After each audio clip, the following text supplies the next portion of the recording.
Assalamualaikum warahmatullahi wabarakatuh. Kita melanjutkan pembelajaran masih di bab haji dan umroh di bagian yang kedua. Kita akan membahas tentang wajib haji. Wajib haji adalah serangkaian kegiatan yang harus dikerjakan. Apabila ada salah satunya tidak dikerjakan, hajinya tetap sah dan digantikan dengan membayar dam atau denda, yaitu menyembelih hewan. Kita bahas yang pertama, ihram dari mikot. Masih ingat anak-anak? Ihram adalah niat haji. Ihram ini wajibnya dikerjakan sesuai dengan batasan waktu dan tempat yang telah ditentukan. Batas tempat, ketentuan masa disebut mikot zamani, yaitu niat haji harus dilakukan dari awal bulan Syawal sampai terbit fajar hari raya haji. Artinya tanggal 10 bulan Dzulhijjah ini adalah niat untuk terakhir kali, waktu terakhir untuk niat. Seperti firman Allah Subhanahu wa taala dalam surat Al-Baqarah ayat 197, A'udzubillahi minasyaitonirrajim, Al-hajju asyhurum ma'lumat. Musim haji itu pada bulan-bulan yang telah dimaklumi. Al-Quran Al-Baqarah ayat 197. Kemudian ketentuan tempat atau mikot makani. Jadi yang pertama tadi adalah mikot zamani, waktunya. Kalau sekarang adalah tempatnya. Jadi orang niat haji itu ada tempatnya masing-masing. Mekah adalah tempat untuk orang yang tinggal di Mekah. Zulhulaifah adalah mikot bagi orang yang datang dari Madinah atau yang sejajar dari Madinah. Juhfah adalah tempat ihram bagi orang dari Syam, Mesir, Maghribi, dan negara yang sejajar. Kemudian Yalamlam adalah tempat ihram bagi orang dari Yaman, Indonesia, India, dan negara yang sejajar dengannya. Qornul Manazil adalah mikot atau tempat ihram bagi negara dari arah Najil, kemudian Yaman, dan daerah yang sejajar dengan daerah-daerah tersebut. Zatu Irkin adalah tempat ihram bagi orang yang datang dari arah Irak. Kemudian bagi penduduk yang berada di antara Mekah dan mikot-mikot tersebut, maka ihramnya dari tempat masing-masing. Nah, ini disebut dengan mikot makani. Kemudian yang kedua adalah bermalam di Muzdalifah. Jadi orang yang melakukan haji itu wajib untuk bermalam di Muzdalifah. Berhenti di Muzdalifah sesudah tengah malam di malam hari raya sudah hadir di Padang Arafah.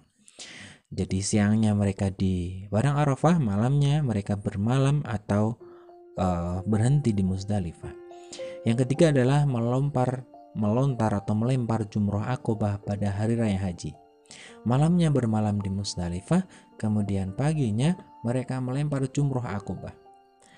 Kemudian melempar atau melontar 3 jumroh, yaitu jumroh ula, jumroh wusta, dan jumroh Aqobah di tanggal 11, 12, dan 13 bulan Dzulhijjah. Jadi melempar jumroh. Apa itu melempar jumroh? Kita cermati penjelasan berikut ini. Nah, syarat melempar jumroh itu ada 3. Yang pertama, melempar jumroh dengan 7 batu kerikil dan dilemparkan satu persatu. Artinya kita mengambil 7 batu, kemudian kita lempar satu persatu. Kemudian menertibkan 3 jumroh dimulai dari ula, jumroh wusta, dan Aqobah. Kemudian alat yang digunakan untuk melempar adalah batu kerikil. Nah, ini adalah syarat melempar 3 jumroh. Yang kelima, bermalam di Mina. Ya sama ya, tadi Muzdalifah tapi ini di Mina. Mina itu kota, sebuah tempat. Yang keenam, tawaf wada. Tawaf, masih ingat? Tawaf adalah mengelilingi Ka'bah sebanyak 7 kali, betul. Nah, tawaf wada ini adalah tawaf yang dilaksanakan sewaktu akan meninggalkan Makkah. Ketika mau meninggalkan Makkah, maka dia tawaf. Itu namanya tawaf wada. Yang ketujuh, tidak melakukan perbuatan yang dilarang. Jadi ketika ihram, maka dia tidak boleh melakukan perbuatan yang dilarang. Nah, ini akan kita bahas di akhir nanti.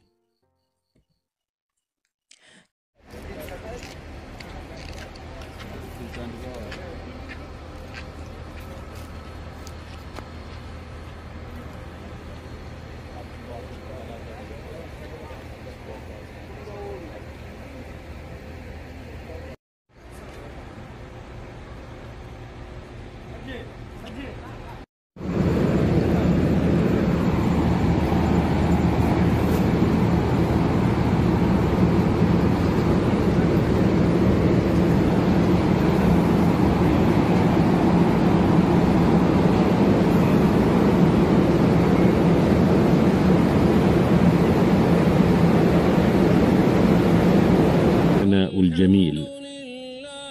اللهم لك الحمد أن هديتنا للإسلام، ولك الحمد أن علمتنا الحكمة والقرآن، ولك الحمد أن جعلتنا خير أمة أخرجت للناس، ولك الحمد ولك الشكر أن يسرت لحجاج بيتك الحرام حجهم وأن تتقبل منهم. اللهم إنا نعوذ برضاك من سخطك وبمعافاتك من عقوبتك، ونعوذ بك منك لا نحصي ثناء عليك.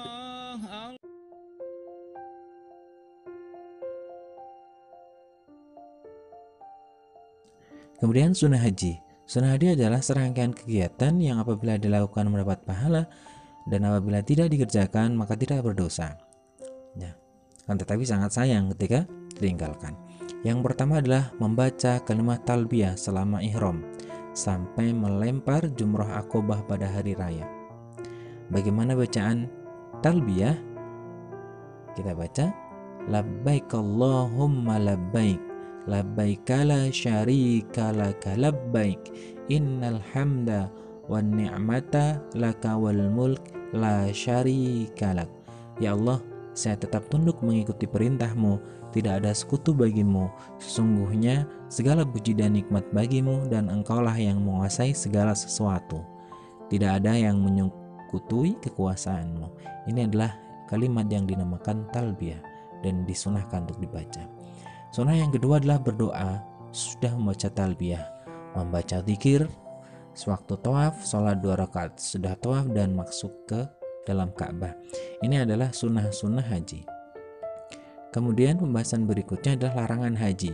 Tadi sudah kita singgung ya. Larangan haji. Yang pertama bagi laki-laki selama ihram ya, memakai pakaian yang berjahit. Dia tidak boleh memakai pakaian berjahit, baik jahitan biasa, sulaman atau diikat kedua ujungnya. Nah, ketika kita melihat orang memakai baju ihram, maka untuk laki-laki biasanya memakai ikat pinggang ya. Nah, kemudian kedua, bagi laki-laki dilarang menutup kepala. Bagi perempuan dilarang menutup muka dan kedua telapak tangan. Jadi bagi perempuan yang biasa memakai niqab, cadar, ketika ihram maka harus dibuka. Yang ketiga, larangan bagi laki-laki dan perempuan tidak boleh memakai wangi-wangian baik di badan atau pakaian, tidak boleh menghilangkan rambut, mencukur rambut ataupun bulu yang lain.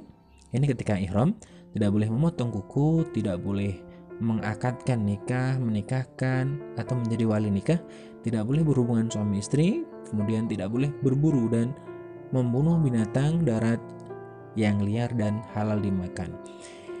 Larangan-larangan ini nanti ketika dilakukan oleh jamaah haji maka ada konsekuensinya, ada hukumannya, yaitu membayar denda. Nah, dendanya apa? Kita bahas ini secara rinci ya. Ketika jamaah haji meninggal wajib haji, tadi pengertiannya sudah kita bahas di depan ya. Wajib haji ini ketika ditinggalkan maka harus membayar dam atau denda agar hajinya sah.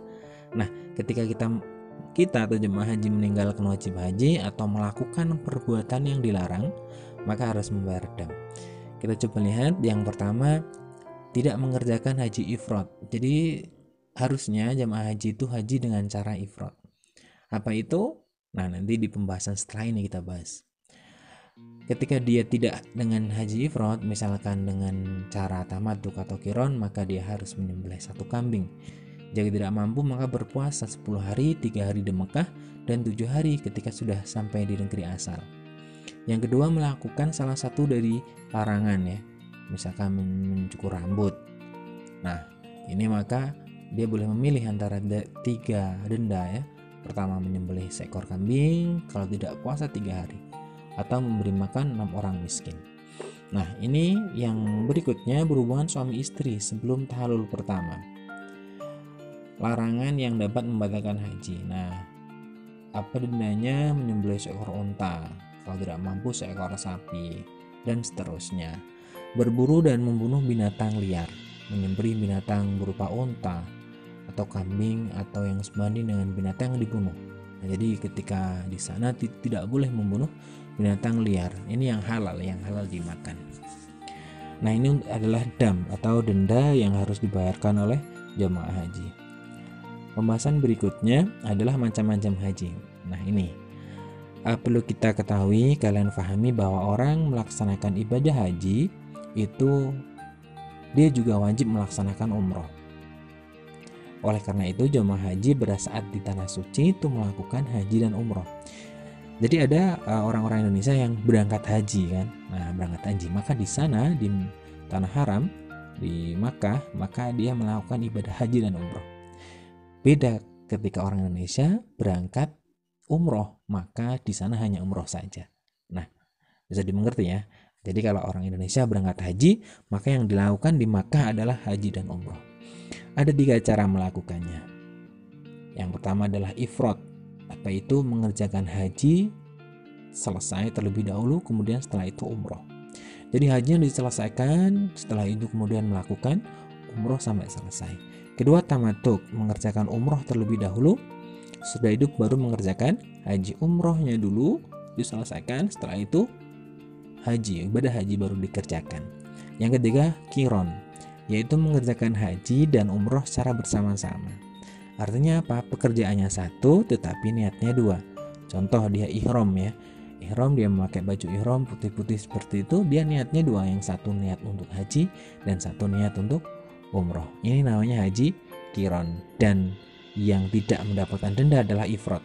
Jadi kalau tamatuk dan qiron maka harus membayar denda. Seperti jamaah dari Indonesia, dia biasanya menggunakan tamatuk, maka menyembelih 1 ekor kambing. Nah, ini adalah pembacaan haji. Yang kedua kita bahas umroh.